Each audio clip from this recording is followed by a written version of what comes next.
मला एक वाटत नाही की हे बैमानीने निवडून आलेली लोक हे वारंवार वोट चोरी झाली नाही असं ते म्हणतात आहेत. आम्ही निवडणूक आयोगाला प्रश्न विचारतोय, निवडणूक आयोग उत्तर का देत नाही?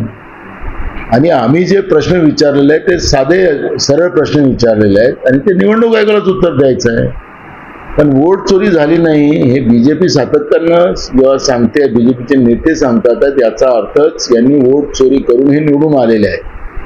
बैमानी निवडून आल्यामुळे नाही, हे ना शेतकऱ्याचे प्रश्न सोडवत, ना तरुणांचे बेरोजगारांचे प्रश्न सोडवत, महागाई कमी करू शकत नाही, भ्रष्टाचार मोठ्या प्रमाणात या लोकांनी वाढवलेला आहे. आणि म्हणून हे सगळे प्रकरण डायव्हर्ट करण्यासाठी भाजपचे नेते बावनकुळे सहित हे या पद्धतीचं वक्तव्य करून दिशाभूल करतात आहेत.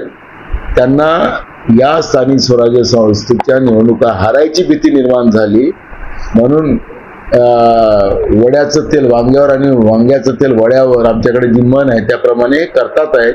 त्यामुळे त्यांच्या कार्यकर्त्यांनी सुद्धा, त्यांच्या कार्यकर्त्याचा किती व्हॅल्यू त्यांच्या पक्षात आहे हे आपण पाहतोय.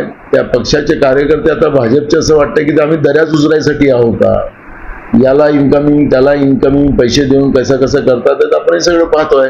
त्यामुळे भाजपच्या कार्यकर्त्यांनी बावनकुळेच्या या स्टेटमेंटला फार महत्त्व द्यायचं नाही आणि यांना सत्तेच्या बाहेर काढण्यासाठी आम्हा काँग्रेसला मदत करावी असं आवाहन मी या निमित्तानं करतो.